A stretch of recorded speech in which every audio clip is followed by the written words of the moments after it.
शान्तं पद्मासनस्थं शशिधरमुकुटं पञ्चवक्त्रं त्रिनेत्रं शूलं वज्रं च खड्गं परशुमभयदं दक्षभागे वहन्तं नागं पाशं च घण्टां प्रलयहुतवहं साङ्कुशं वामभागे नानालङ्कारयुक्तं स्फटिकमणिनिभं पार्वतीशं नमामि। स्तोत्रम्।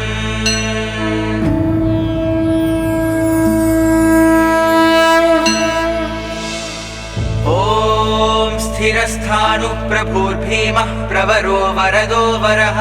सर्वात्मा सर्वविख्यातः सर्वः सर्वकरो भवः जटी चर्मी शिखण्डी च सर्वाङ्गः सर्वभावनः हरश्च हरिणाक्षश्च सर्वभूतहरः प्रभुः प्रवृत्तिश्च निवृत्तिश्च नियतः शाश्वतो ध्रुवः श्मशानवासी भगवान् खचरो गोचरोर्दनः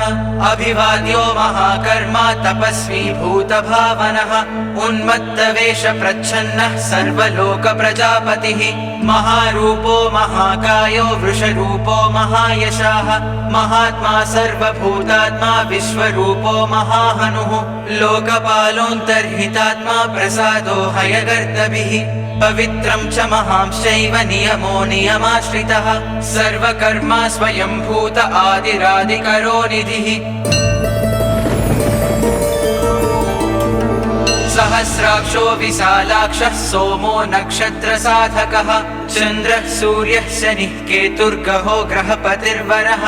अत्रिरत्र्या नमस्कर्ता मृगबाणार्पणो नखः महातपा घोरतपा अदीनो दीनसाधकः संवत्सरकरो मन्त्रः प्रमाणं परमं तपः योगी योजो महाबीजो महारेता महाबलः सुवर्णरेताः सर्वज्ञः सुबीजो बीजवाहनः दशबाहुस्त्वनिमिषो नीलकण्ठ उमापतिः विश्वरूपः स्वयं श्रेष्ठो बलवीरो बलो गणः गणकर्ता गणपतिर्दिग्वासा काम एव च मन्त्रवित् परमो मन्त्रः सर्वभावकरो हरः कमण्डलुधरो धन्वी बाणहस्तः कपालवान् अशनीशतघ्नी खड्गी पट्टिशी चायुधी महान् स्रुवहस्तः सुरूपश्च तेजस्तेजस्करो निधिः उष्णीषी च सुवक्त्रश्च उदग्रो विनतस्तथा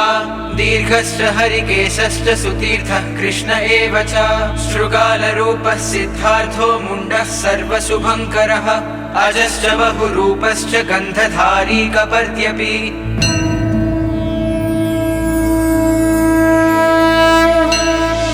ऊर्ध्वरेता ऊर्ध्वलिङ्गा ऊर्ध्वशायी नभस्थलः त्रिजटी क्षीरवासाश्च रुद्रः सेनापतिर्विभुः अहश्चरो नक्तञ्चरस्तिग्ममन्युः सुवर्चसः गजः दैत्यः कालो लोकधाता गुणाकरः सिंहशार्दूलरूपश्च आर्द्रचर्माम्बरावृतः कालयोगी महानाथः सर्वकामश्च दुष्पतः निशाचरः प्रेतचारी भूतचारी महेश्वरः बहुभूतो बहुधरस्वर्भानुरमितो गतिः नृत्यप्रियो नित्यनर्तो नर्तकः सर्वलालसः घोरो महातपाः पाशो नित्यो गिरिरुहो नभः सहस्रहस्तो विजयो व्यवसायो ह्यतन्द्रितः अधर्षणो धर्षणात्मा यज्ञः कामनाशकः दक्षयागापहारी च सुसहो मध्यमस्तथा तेजोपहारी बलः मुदितोऽर्थोजितो वरः गम्भीरघोषो गम्भीरो गम्भीरबलवाहनः न्यग्रोधरूपो न्यग्रोधो वृक्षकर्णस्थितिर्विभुः सुतीक्ष्णदशनश्चैव महाकायो महाननः विश्वक्सेनो हरिर्यज्ञः संयुगापीडवाहनः तीक्ष्णतापश्च हर्यस्वः सहायः कर्मकालवित् विष्णुप्रसादितो यज्ञः समुद्रो बडवामुखः हुताशनसहायश्च प्रशान्तात्मा हुताशनः उग्रतेजा महातेजा जन्यो विजयकालवित् ज्योतिषामयनं सिद्धिः सर्वविग्रह एव च शिखी मुण्डी जटी ज्वाली मूर्तिजो मूर्धगो बली वेणवीपणवीताली खलीकालकटङ्कटः नक्षत्रविग्रहमतिर्गुणबुद्धिर्लयो गमः प्रजापतिर्विश्वबाहुर्विभागः सर्वगोमुखः विमोचनः सुसरणो हिरण्यकवचोद्भवः मेढजो बलचारी च महीचारी श्रुतस्तथा सर्वतूर्यनिनादी च सर्वातोद्यपरिग्रहः व्यालरूपो गुहावासी गुहो माली तरङ्गवित् त्रिदशस्त्रिकालधृक्कर्म सर्वबन्धविमोचनः बन्धनस्त्वसुरेन्द्राणां युधि शत्रुविनाशनः साङ्ख्यप्रसादो दुर्वासः सर्वसाधुनिषेवितः प्रस्कन्दनो विभागज्ञो अतुल्यो यज्ञभागवित्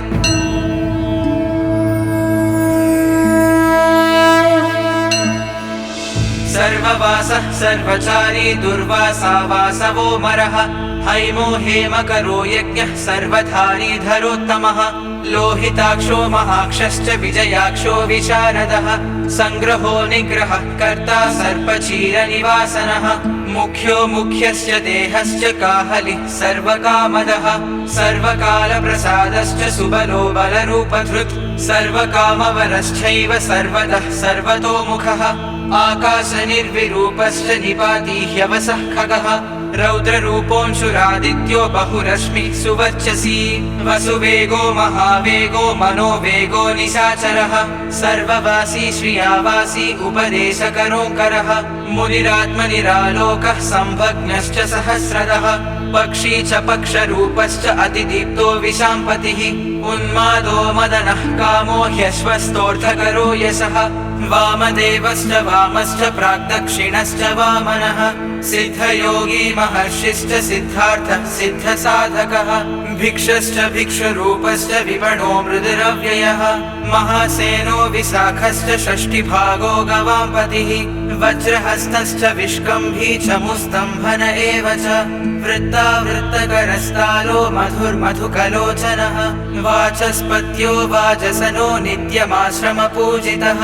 ब्रह्मचारी लोकचारी सर्वचारी विचारवित् ईशान ईश्वरः कालो निशाचारी पिनाकभृत् निमित्तस्थो निमित्तं च नन्दिर्नन्दिकरो हरिः नन्दीश्वरश्च नन्दी च नन्दनो नन्दिवर्धनः भगहारी निहन्ता च कालो ब्रह्मा पितामहः चतुर्मुखो महालिङ्गश्चारुलिङ्गस्तथैव च लिङ्गाध्यक्षः सुराध्यक्षो योगाध्यक्षो युगावहः बीजाध्यक्षो बीजकर्ता अध्यात्मानुगतो बलः इतिहासः सकल्पश्च गौतमोऽधनिशाकरः दम्भो ह्यदम्भो वैदम्भो वस्यो वसकरः कलिः लोककर्ता पशुपतिर्महाकर्ता ह्यनौषधः अक्षरं परमं ब्रह्म बलवच्चक्र एव च नीतिर्ह्यनीतिः शुद्धात्मा शुद्धो मान्यो गतागतः बहुप्रसादः सुस्वप्नो दर्पणोऽथ त्वमित्रजित् वेदकारो मन्त्रकारो विद्वान् समरमर्दनः महामेघनिवासी च महाघोरो वशीकरः अग्निज्वालो महाज्वालो अधिधूम्रो हुतो हविः वृषणः शङ्करो नित्यवर्चस्वी धूमकेतनः नीलस्तथाङ्गलुब्धश्च शोभनो निरवग्रहः स्वस्तितः स्वस्तिभावश्च भागी भागकरो लघुः उत्सङ्गश्च महाङ्गश्च महागर्भपरायणः कृष्णवर्णः सुवर्णश्च इन्द्रियं सर्वदेहिनाम्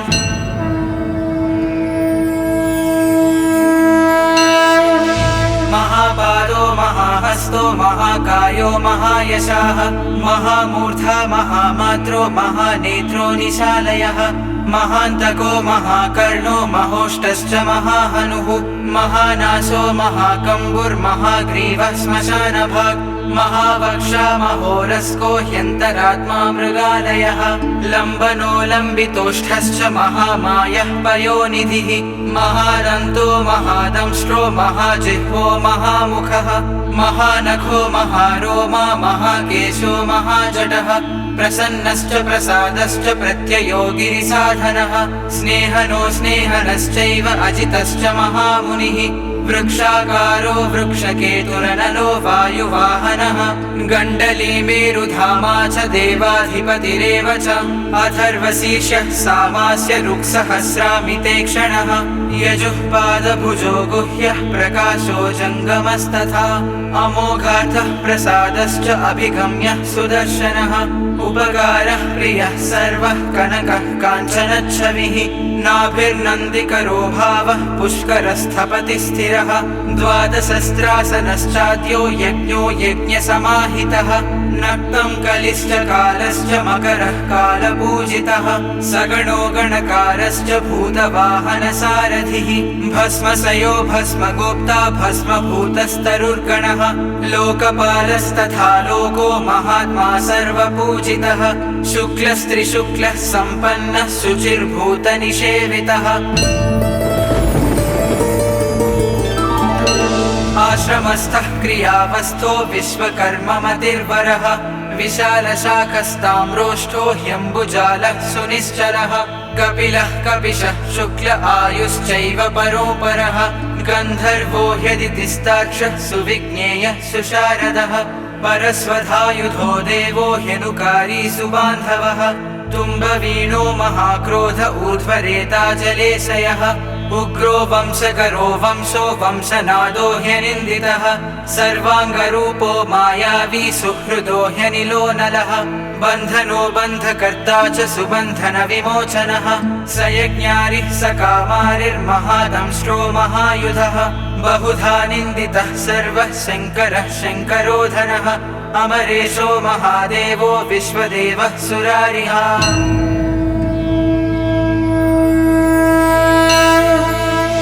अहिर्बुद्ध्यो निलाभश्च चेकितानो हविस्तथा अजैकपाच कापाली त्रिशङ्कुरजितः शिवः धन्वन्तरिर्धूमाकेतुः स्कन्दो वैश्रवणस्तथा धाता शक्रश्च विष्णुश्च मित्रस्वष्टा ध्रुवोधरः प्रभावः सर्वगो वायुरर्यमा सविता रविः कुशङ्गुश्च विधाता च मान्धाता भूतभावनः विभुर्वर्णविभावी च सर्वकामगुणावहः पद्मनाभो महागर्भश्चन्द्रवक्त्रो निलो नलः बलवांश्चोपशान्तश्च पुराणः पुण्यचञ्चुरी कुरुकर्ता कुरुवासी कुरुभूतो गुणौषधः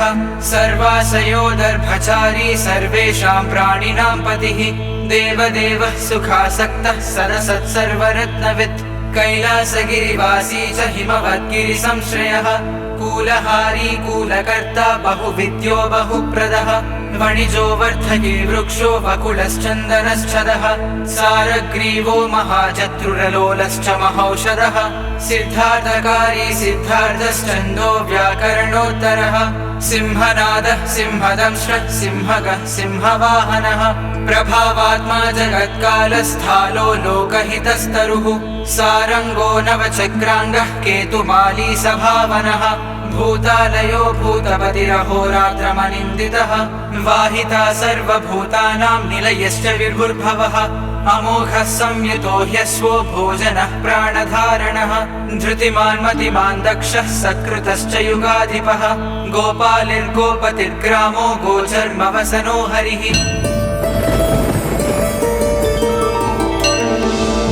हिरण्यबाहुश्च तथा गुहापालः प्रवेशिनाम् प्रकृष्टारिर्महाहर्षो जितकामो जितेन्द्रियः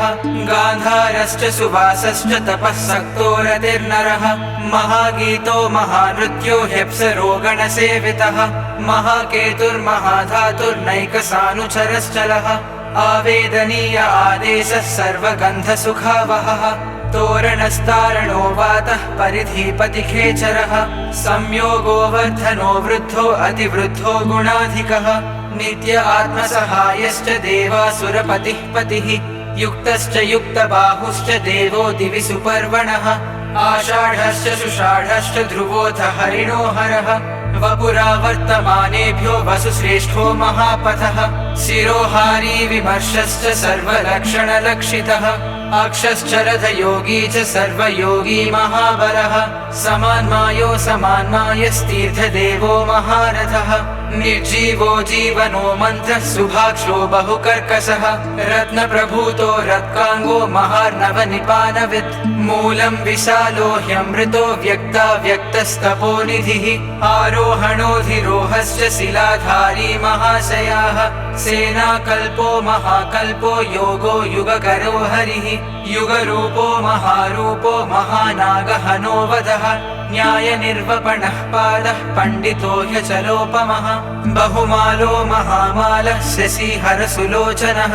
विस्तारो लवणः कूपस्त्रियुगः सफलोदयः त्रिलोचनो विषण्णाङ्गो मणिविद्धो जटाधरः बिन्दुर्विसर्गः सुमुखः शरः सर्वायुधः सहः निवेदनः सुखाजातः सुगन्धारो महाधनुः गन्धपाली च भगवानुत्थानः सर्वकर्मणाम्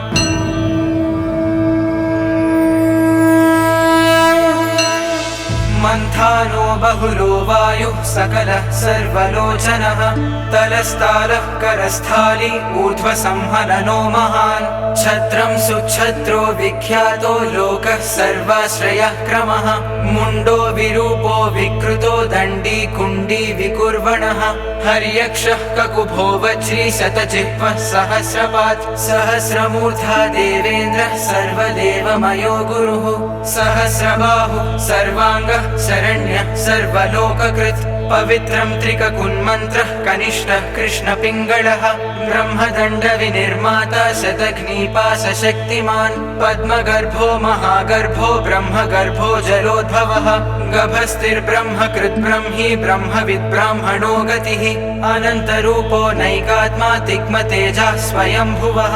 ऊर्ध्वगात्मा पशुपतिर्वातरं मनोजवः चन्दनी पद्मनालाग्रः सुरभ्युत्तरणो नरः कर्णिकार महाश्रग्वी नीलमौळिः पिनाकधृत् उमापतिरुमाकान्तो जाह्नवी धृतुमाधवः वरो वराहो वरदो वरेण्यः सुमहास्वनः महाप्रसादो दमनः शत्रुहा श्वेतपिङ्गळः पीतात्मा परमात्मा च प्रयतात्मा प्रधानधृत् सर्वपार्श्वमुखस्त्र्यक्षो धर्मसाधरणो वरः चराचरात्मा सूक्ष्मात्मा अमृतो गो वृषेश्वरः साध्यर्षिर्वसुरादित्यो विवस्वान् सवितामृतः व्यासः सर्गः सुसंक्षेपो विस्तरः पर्ययो नरः ऋतुः संवत्सरो मासः पक्षः संख्या समापनः कलाकाष्ठालवा मात्रा मुहूर्ताः क्षपा क्षणाः विश्वक्षेत्रं प्रजाबीजं लिङ्गमाद्यस्तु निर्गमः सदसद्व्यक्तमव्यक्तं पिता माता पितामहः स्वर्गद्वारं प्रजाद्वारं मोक्षद्वारं त्रिविष्टपं निर्वाणं ह्लादनश्चैव ब्रह्मलोकः परागतिः देवासुरविनिर्माता देवासुरपरायणः देवासुरगुरुर्देवो देवासुरनमस्कृतः देवासुरमहामात्रो देवासुरगणाश्रयः देवासुरगणाध्यक्षो देवासुरगणाग्रणीः देवातिदेवो देवर्षिर्देवासुरवरप्रदः देवासुरेश्वरो विश्वो देवासुरमहेश्वरः सर्वदेवमयो चिन्त्यो देवतात्मात्मसम्भवः उद्भित्त्रिविक्रमो वैद्यो विरजो नीरजो मरः ईड्यो हस्तीश्वरो व्याघ्रो देवसिंहो नरर्षभः विबुधोऽग्रवरः सूक्ष्मः सर्वदेवस्तपोमयः सुयुक्तः शोभनो वज्री प्रासानां प्रभवो व्ययः गुहः कान्तो निजः सर्गः पवित्रं सर्वपावनः शृङ्गी शृङ्गप्रियो बभ्रूराजराजो निरामयः अभिरामः सुरगणो विरामः सर्वसाधनः ललाटाक्षो विश्वदेवो हरिणो ब्रह्मवर्चसः स्थावराणां पतिश्चैव नियमेन्द्रियवर्धनः सिद्धार्थः सिद्धभूतार्थो चिन्त्य सत्यव्रतः शुचिः व्रताधिपः परं ब्रह्म भक्तानां परमागतिः विमुक्तो मुक्ततेजश्च श्रीमान् श्रीवर्धनो जगत् इति श्रीमहाभारते अनुशासनपर्वणि महादेवसहस्रनामस्तोत्रं नाम सप्तदशोऽध्यायः।